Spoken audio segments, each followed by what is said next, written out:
Nous, les Congolais, ce sont des Rwandais. Je vous dis la vérité. Non, c'est bien siko. Boye bango.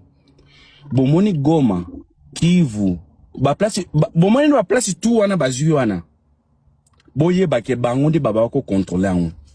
Eza siko na ba Congolais oyo ba joua siko na carte wana ke ba Rwandais ba contrôler place wana. Kagame abimi. Na zongi na place wana bandeko na ba Congolais boyo kanga na elomo. Kagame lobby ke Président Félix Tshisekedi ye akutaka eloko oyo na ba Congolais boza mayele. Elobi na bino nini? Vraiment. Eza vidéo oyo bota vidéo à la taille ba lunette alobi wana. Ayi alobi eloko wana nga place na fandi interpeller na fandi na bi est-ce que ba opposant na biso otokuta na ba bandeko na biso tokuta na ba ba TikTok est-ce que ba comprendre dimension ye loko Paul Kagame a lobby. Paul Kagame, ça veut dire qu'il a lobby que président Félix Tshisekedi aza vrai président. Aza président oya solo. Parce que bitumbo bazo salaye eza eloko ya kuti na mesa mais aboyi ko accepter oyo ya kuti na mesa. Kagame a lobby que président Félix Tshisekedi aza meilleur président ya Congo parce que aza eloko aza mutu oyo aye kokuta quelque chose na mesa mais bitumba oyo bazo M23 bazo sala biso eza parce que to accepter ou bien président Félix Tshisekedi a accepté ko sala dialogue na M23 pour na balkanisation na bangwe koma na papier. Il faut boyeba ke balkanisation ya Congo ezanga kikaka ko signame na mutu moko même Kabila Joseph Kabila, je vous dis la vérité na lukina kota na mutu Joseph Kabila. Kabila comprenait que ce qui nazali raison pour laquelle na tche balkanisation na Congo ba Congolais ba olianga. Parce que comprenait que bozwa yango parce que boyeba mutu ya pesi balkanisation ya Congo na est sans papier sans eloko eza Joseph Kabila. Yes.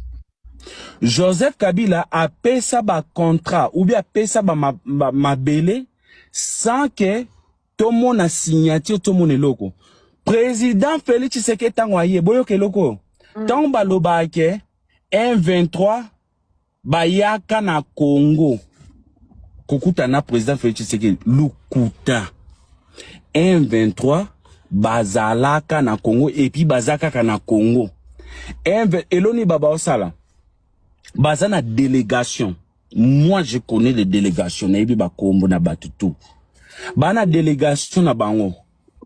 Boyo ka iloko.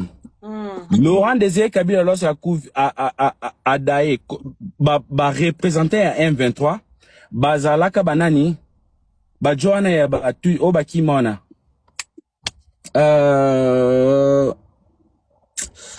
Comment on a des personnes au Rwanda, comment on a Kazeberembe, Bakunda, Babisimwa.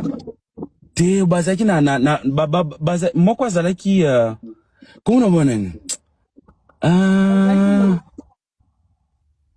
bazaki ba ministre pe Bon Nyarugabo. Yarugabo na mususu wana na Nyarugabo baba bon ça baba Bulemba abi Nyarugabo. Nyarugabo na mususu wana mususu oyo Rubera.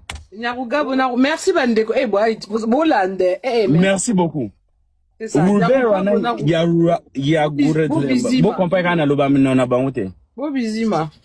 Bazalaki like mutu ba représenter ya makasi makambo salama na est. Ok? So à chaque fois ba président bazoya, il faut bango baza l'entourer. Ya président wana ba obligé ba demande na bango ba osala. Siko tango ekomi na tango wa président Félix Tshisekedi. Boza ko se rappeler na fongola bien siko bo comprendre na oloba. Boza ko se rappeler jour Nyarugabo asala interview munene na télévision Boyebi interview ça là. Na mémoire penza makamba 2013 papa. Kasi c'était makamba bongo ndeza makamba okanga na ba cerveau na biso. Kasi yango na lakso pena ke ebele ba bosana. Yeah. Nyarugabo asala message. Apesa biso code.